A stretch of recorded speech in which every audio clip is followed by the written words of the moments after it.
Happening now, what new state rules say for the future of Jamestown High School's graduation, plus why impeachment calls against New York Governor Andrew Cuomo are growing. Well, we have a chance for some severe weather later on this afternoon. Live and on demand. We'll talk about it next as the news at noon starts now. Live and on demand. This is WNY News Now. Jamestown High School's graduation ceremony is returning to some normalcy next week. Thank you for joining us for WNY News Now. I'm Justin Gould. Jamestown Public School Superintendent Dr. Kevin Whitaker announced that, thanks to updated guidance from the New York State Department of Health, the imposed capacity limits on the upcoming graduation ceremony have been lifted. Whitaker, in a video posted on the school's website, says there will be no restrictions on the number of guests that can attend the ceremony. However, all unvaccinated attendees must wear a mask, including children under 12. We are changing our graduation process. So now, instead of having 2 ceremonies, we are going to have 1 ceremony. And that 1 ceremony will be 7 o'clock next Friday at the Chautauqua Institution Amphitheater. And tickets are no longer required because those capacity limits have been lifted. He says a survey of seniors found that there were 2 main requests. The first, students wanted to graduate together as one group. The next, hosting as many relatives as possible. Well, now the superintendent says he's happy to report that that's becoming a reality during the June 25th ceremony that starts at 7 o'clock.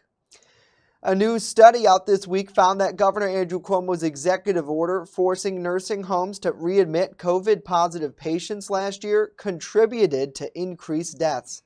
The study was conducted by the New York State Bar Association based on a task force assignment. Cuomo's executive order was signed on March 25, 2020, just a few weeks into the new statewide shutdown.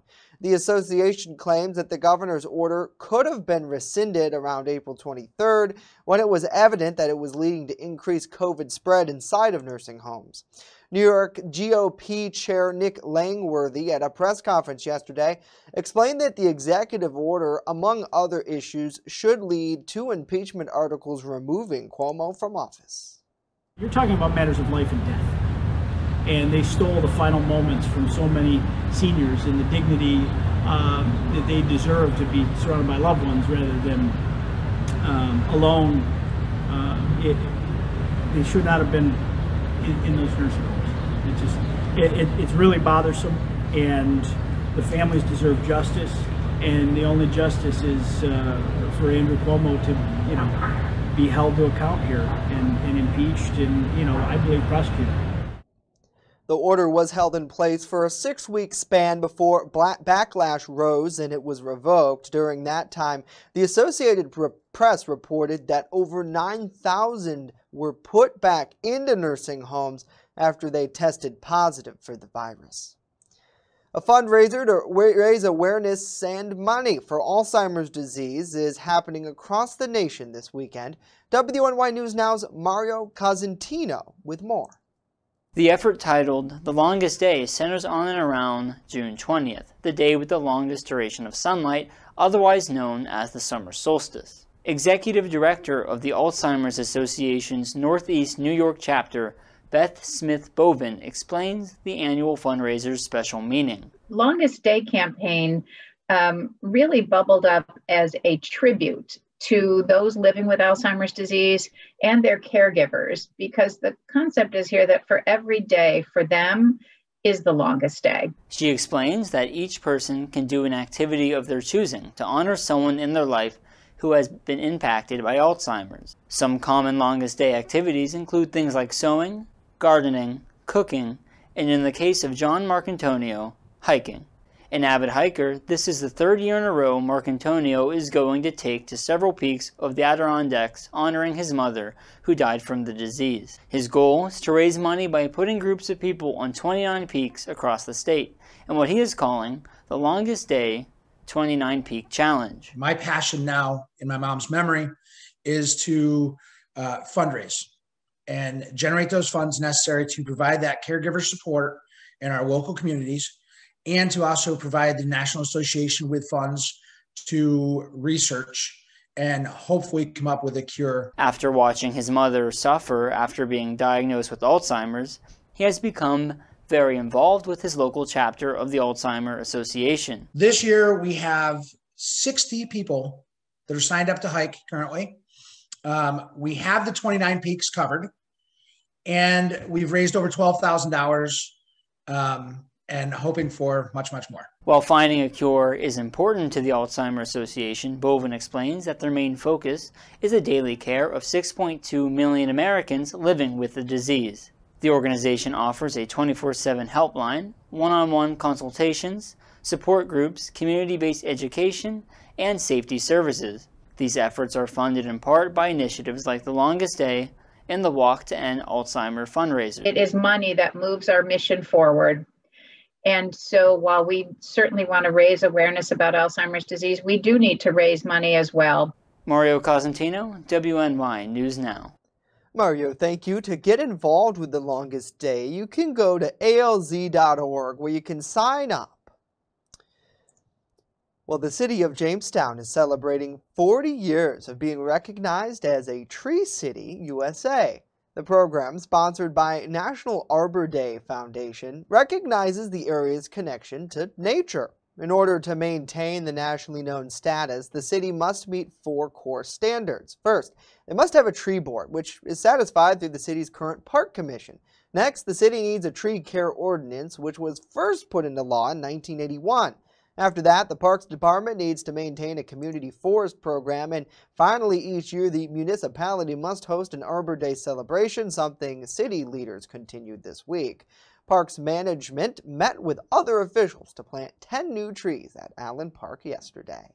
Certainly, trees are important. We thank you for joining us for WNY News Now. Let us know what you think about these stories and more in the comments down below. We always love to hear from you. It's great to see Willie. Good to see Lisa, Seth, Diane, Wendy, and Chris. Happy Friday to all of you. Thanks so much for tuning in. And one thing today we might be watching for is some of those trees falling down. I heard that it could get pretty windy this afternoon as some severe weather moves across our area, Dakota. That's right. We do still have that severe weather threat through the afternoon. Wanted to show you, first of all, the live look coming from the Mill Creek Mall in Erie, because this is where the rain is starting.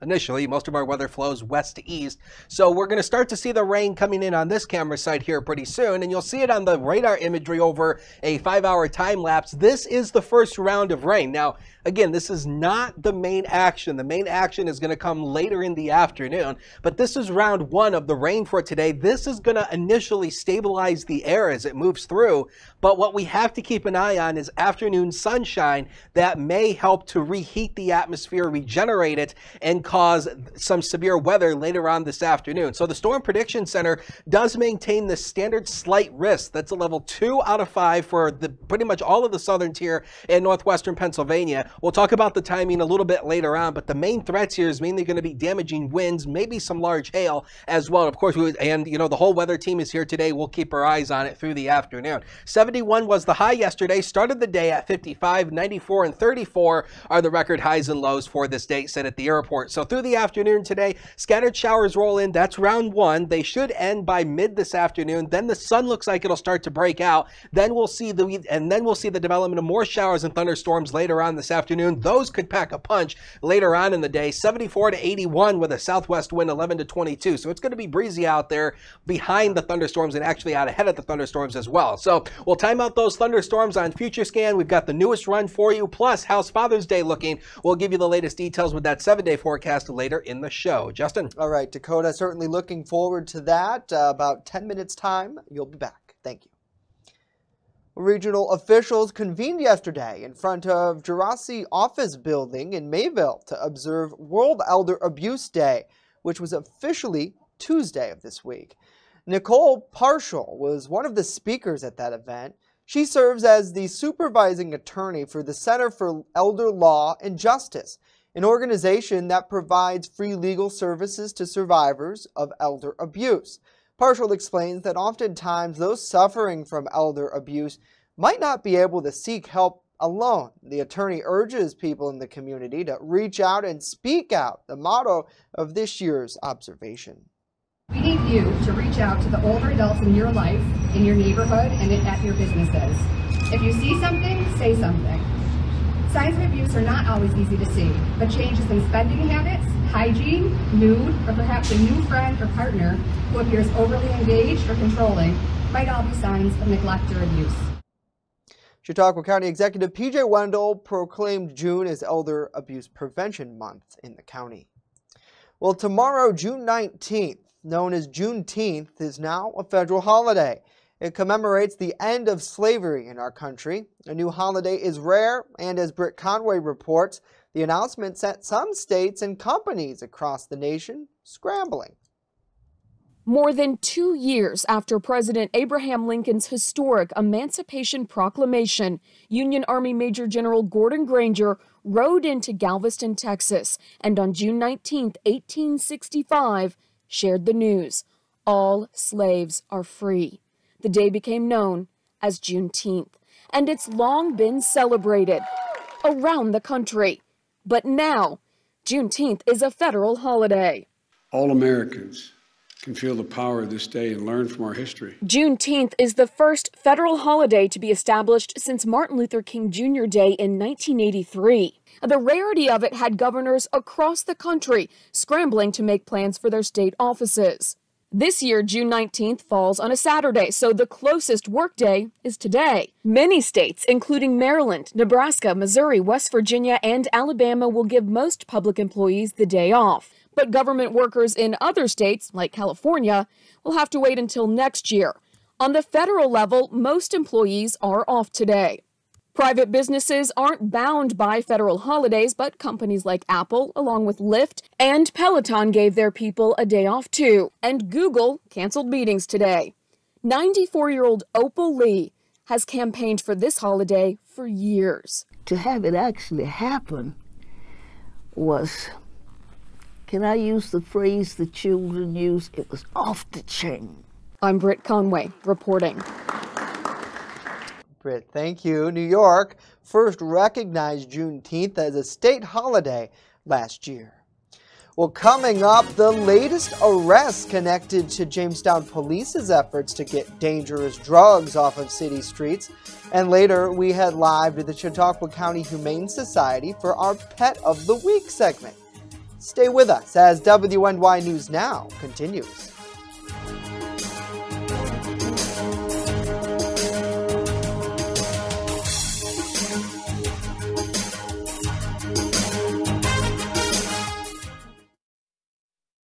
With coverage that matters, this is WNY News Now. EagleZip.com is your local one-stop shop for all of your home and business computer needs. Located on Fluvanna Avenue Extension, just outside of Jamestown, EagleZip.com sells and services all brands of desktops and laptops, as well as servers and network equipment for your business. All new computer sales include transferring your data from your old computer, plus a 2-year warranty. Call EagleZip.com today. Stop by EagleZip.com today and let us make computers easy for you. Honest Jones has what you're looking for. When you want it good, we're gonna give you lots more. From freshly made subs to the best of pizza and wings, Honest John's has what you're looking for. And now 2 great locations, East 2nd Street and Fairmount Avenue. Order takeout or delivery today online at honestjohns.pizza. You're gonna get it good at Honest John's. Have the best summer ever with endless adventures at Girl Scout Summer Camp. Financial aid available, open to all girls. For more information, call or go to gswny.org. You're watching WNY News Now, where coverage comes first. Police in Jamestown are continuing efforts to get deadly drugs off city streets. This is what detectives with the Jamestown Metro Drug Task Force say they recovered from an apartment on Vega Street yesterday. In total, over 26 grams of fentanyl, 38 grams of meth, scales, drug packaging material, and cash were found during the raid. Now in custody, officers say, is Eric Van Geysen, who had a warrant from City of Jamestown Court. There were others arrested as well, and police say they expect to file charges soon. Those with information on trafficking of narcotics or other criminal activity are asked to contact the department's anonymous tips line at 716-483-TIPS. That's 483-8477. Well, legislation connecting farms to food banks here in New York is almost law as supporters of the bill wait on Governor Andrew Cuomo's signature. WNY News Now's Jason Ruttman spoke with State Senator George Borrello today about the program that he says has been a pandemic lifeline for food insecurities New Yorkers are struggling with across the state. This pandemic did expose how fragile New York's food supply chain is. When we had to rely on other states and other countries, and then those supply chains were cut, it really laid bare how critically important New York agriculture is. The legislation allows for WNY, which was established in April of 2020, the height of the pandemic, to be permanently recurring and also includes a $50 million budget, double what it originally was. We had situations where farmers were dumping milk and letting crops rot in their field, while we had food banks that couldn't supply enough food for the people that were so desperate to feed their families. It's about how critical it is to people's survival. Food banks, especially those in New York City, have been struggling to secure consistent produce and healthy food for the people that they serve during the pandemic. Going forward, we needed a program that everybody could count on, that our farmers could plan for, that our food banks could budget for, and that ultimately would provide not only locally grown, fresh vegetables, but a market for all that surplus food that our farmers have. This is how the program works. The budget is split up and distributed to food banks across the state, depending on a variety of factors, including size, the number of people served, and current need. In turn, the food banks can take the money allocated to them and go to local farmers in order to purchase fresh produce and crops. Those fresh fruits and vegetables that provide the nutrients, the nourishment that these families need, and at the same time provide that income and a market for those farmers. Jason Ruttman, WNY News Now. Jason, thank you. The last step before the program becomes a fixture here in New York is to acquire the signature of Governor Cuomo. The senator is asking residents across the state to lobby the governor by sending him a message on his website via email or calling his staff and asking for the executive to sign the bill. Well, the Affordable Care Act, also known as Obamacare, has been saved by a Supreme Court decision. Reed Binion with the latest from Washington. The Affordable Care Act is the law of the land. Obamacare remaining intact after facing its third challenge in the Supreme Court. The justices dismissing a lawsuit seeking to block the Affordable Care Act in a 7-2 vote Thursday, saying the challengers did not have the right to bring the case. President Biden calling it a big win for the American people. Former President Obama reacting in a tweet saying, quote, "Now we need to build on the Affordable Care Act and continue to strengthen and expand it." That's what President Biden has done through the American Rescue Plan, giving more families the peace of mind they deserve. The Attorney General for Virginia says he hopes this challenge to Obamacare is the last. Now, I don't think there is a good legal basis for it. They may try, but one thing is for certain. If they do, I and my Democratic colleagues will be right in there fighting for health care, making sure that Americans have access to affordable, quality health care, which they deserve. Health and Human Services Secretary Javier Becerra says the Supreme Court's decision will leave millions of Americans with peace of mind. Today, millions of families are finding that they can stay on their insurance and won't fall over this cliff because all of a sudden they lose some of that subsidy support that they got to be able to afford their insurance. If we extend that permanently, millions of Americans will continue to have their coverage. I'm Reed Binion reporting. Reed, thank you. The Affordable Care Act currently covers about 31 million people with health insurance. Well, Father's Day is this Sunday, and a new report indicates it could be a record in terms of how much people spend on gifts and other items for Dad.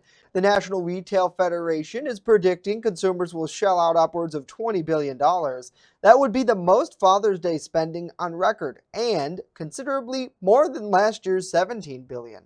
The National Retail Federation also says those surveyed are planning to spend on an average of about $174 on Father's Day items. Certainly, happy Father's Day to all the dads out there. We thank you for joining us for WNY News Now. Let us know what you think about these stories and more in the comment section down below.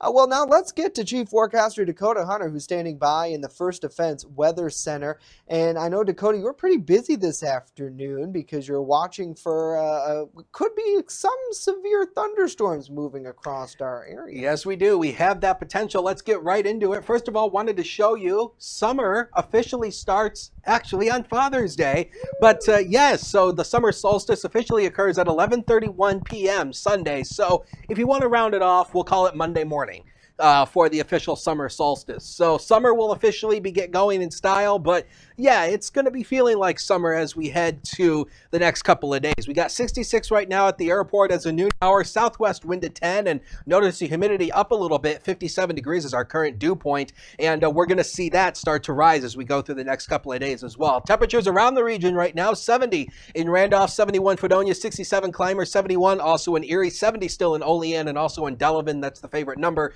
right now across the region. And the temperatures should rise a little bit as we see some afternoon sunshine breakout that will help to destabilize the air and also create this. We do have that severe weather potential. Once again, there's a enhanced risk, a level 3 out of 5 for portions of the Midwest. But as we swing it into Western New York, basically not a whole lot of change to the outlook compared to yesterday. We still have this slight risk, level 2 out of 5. That's the yellow for the southern tier in northwestern Pennsylvania, the remainder of the area under a low-end marginal risk. And we'll show you the radar. This is the batch of rain that's moving in now. And again, same thing that we told you earlier, that this is round 1. This is going to help to stabilize the air. So this is not the severe weather threat for today. The severe weather is still back to our west, and you'll see this is part of it right here. Notice there's a severe thunderstorm warning polygon popping up down there in Ohio. This is part of what's going to be moving our way. This is all in association with a warm front that's moving through. So notice Future Scan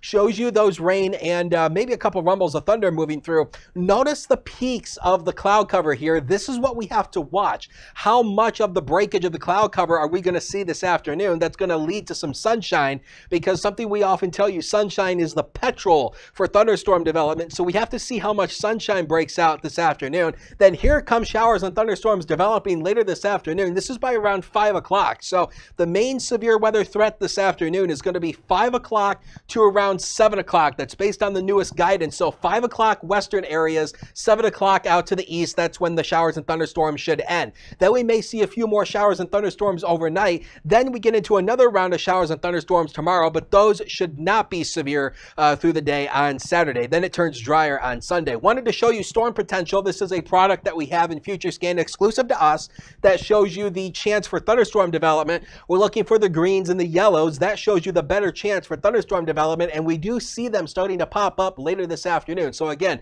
make sure you have a way of getting those watches and warnings this afternoon. And in terms of the impact, it's mainly going to be a damaging wind threat, but we could see some isolated hail and maybe some heavy rain as well. There's a low tornado threat. It's not zero, but it is relatively low. But again, the whole weather staff is here. We'll keep you updated through the afternoon. The next 7 days are on the screen right now. 79 tomorrow with a few scattered showers and storms. 81 for Father's Day, but it will become more humid as well as we go into Monday. 82 with a few storms continuing. Tuesday, just a couple chance for a few more storms. Fresca sun on Wednesday and both Thursday as temperatures fall below average. Once again, we'll take a break and be right back.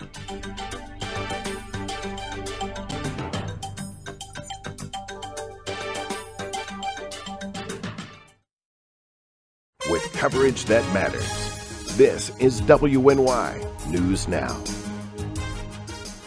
I'm a survivor. I'm a survivor. I'm a survivor. Testicular cancer is the leading form of cancer in men aged 15 to 35.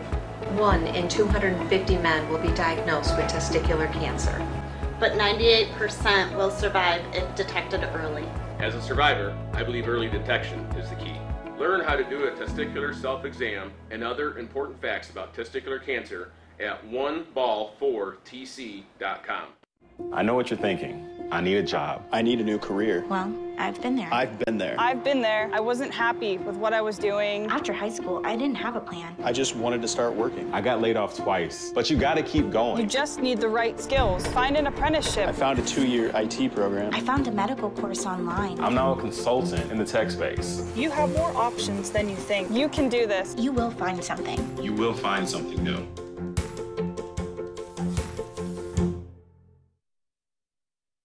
You're watching WNY News Now, your source for breaking news.